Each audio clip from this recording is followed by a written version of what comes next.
Kerauhan memang tidak bisa ditolak. Padahal saya sudah menyiapkan diri biar gak kerauhan, karena saya merasa malu kalau kerauhan. Tapi bagaimanapun berpikir, bagaimanapun menyiapkan diri tidak bisa.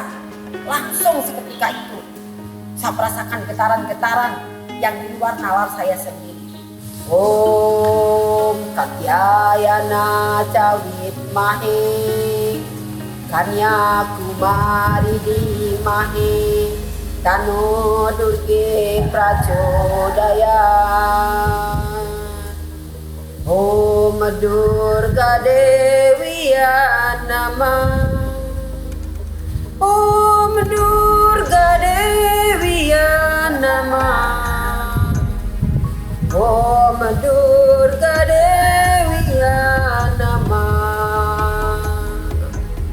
Semoga kita semua diberkati oleh Yang Dewi Durga.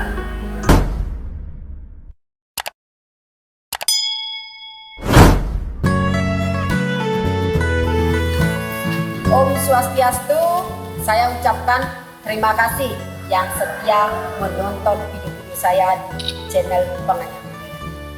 Di kesempatan yang baik ini, saya akan membagikan pengalaman-pengalaman pribadi saya tentang kerauhan. Pada saat itu, sebelum saya mau intan, tidak pernah yang namanya kerauhan. Tetapi setelah saya mau intan, di sanalah saya baru merasakan kerauhan. Pas ada calon narang di desa saya itu mengalami kerauhan.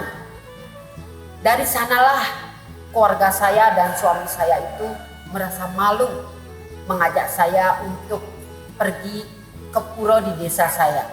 Karena kalau di desa saya itu jarang sekali perempuan kerauhan, kebanyakan lelaki yang kerauhan. Bagaimana caranya menolak kerauhan itu biar tidak kerauhan? Itu muncul dengan seketikanya tanpa saya sadari, tidak bisa ditolak. Maka dari itu saya tuh berusaha bagaimana caranya biar saya bisa tidak kerauhan lagi. Dengan cara apa saya ini harus bisa biar tidak kerauhan lagi. Saat itu saya tuh belum tahu apa-apa karena baru habis winter. Di sana karena saya itu mengalami kerauhan, saya itu banyak sekali mendengar dari orang-orang. Ada saya dengar saya tuh dibilang stres. Ada mau bilang bebai dewo. Dan ada juga yang membilang saya itu buat-buat. Saya itu memohon terus sama beliau biar saya itu tidak kerauhan. Dan akhirnya saya tuh punya feeling sendiri, oh mungkin badan saya ini kotor. Sehingga di saat ada aura positif yang datang, jadi saya tuh tidak kuat ditolak dengan tubuh saya ini. Jadi saya tuh kerauhan. Karena setiap saya jalan, misalnya satu diajak jalan kemana, di dalam mobil ada iring-iringan Ida Betara, Sesunan, kalau mendekati pura-pura dan tempat-tempat yang angker, saya itu pasti sudah langsung bergejolak, pingin berteriak, pingin menangis, pingin pokoknya hal-hal yang di luar nalar saya sendiri tidak bisa menolak. Itu datang seketika, dan tanpa saya sadari langsunglah di sana saya bisa berteriak, bisa menangis seketika. Kerauhan memang tidak bisa ditolak, padahal saya sudah menyiapkan diri biar gak kerauhan, karena saya merasa malu kalau kerauhan. Tapi bagaimanapun berpikir, bagaimanapun menyiapkan diri tidak bisa. Langsung seketika itu saya merasakan getaran-getaran yang di luar nalar saya sendiri. Keadaan saya kacau, pikiran dan hati saya ini campur aduk menjadi satu. Karena saya tidak kuat menahan itu semua.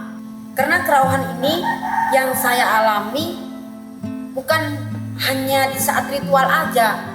Setiap jam 6 sore di rumah saya itu terus ketedunan Ratu Nia, karena terus menyebut nama beliau pada waktu itu, nyanyi-nyanyi, mekidung, seperti itulah setiap sore hari. Sampai-sampai keluarga saya itu malu mengajak saya untuk ke pura yang ada di desa. Karena setiap saya ke pura, terus saja kerauhan, terus kerauhan. Dan dari sanalah saya punya inisiatif, saya tuh harus membersihkan diri saya. Mungkin saya tuh kurang bersih, kurang suci. Kurang lebih ada 1 tahun lamanya saya itu membersihkan diri dengan cara melukat, dengan cara mendekatkan diri 3 kali sehari, dan juga dengan cara berpuasa. Pas pada waktu itu, setelah 1 tahun, ada karya keputusan agung di desa saya. Saya datang ke pura desa. Di sana saya sudah merasakan aura-aura yang luar biasa.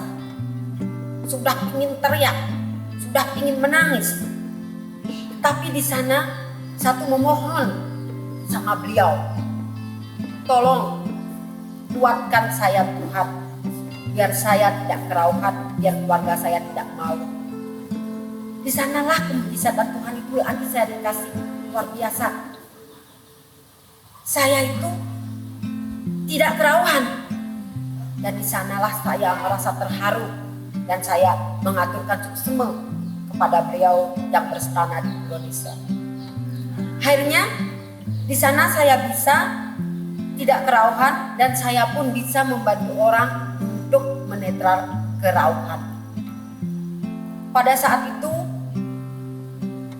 saya sudah mulai bisa, saat ada energi yang ingin memasuki tubuh saya sudah bisa menyeimbanginya. Akhirnya tidak kerauhan lagi. Itulah proses saya di saat baru mewinten saya itu mengalami kerauhan.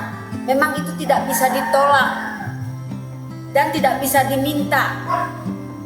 Makanya kalau kita sudah pernah merasakan kerauhan, pasti kita tidak akan pernah menghujat orang kerauhan.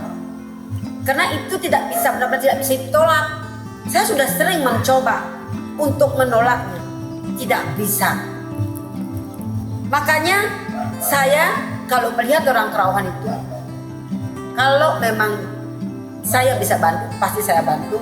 Tapi kalau enggak, saya memohon sama beliau biar orang itu dinetralkan. Begitulah kalau kita yang namanya seorang penganyah atau kesenangan ide, kita tidak akan bisa menolaknya. Sekali kita sudah dicap, kita harus tetap melayani beliau. Itulah proses saya di awal saya mewinten. Nah, dari pengalaman saya ini, saya simpulkan ini bentuk dari proses saya sebelum saya jadi penganyah. Tetapi penganyah itu tidak sama versinya.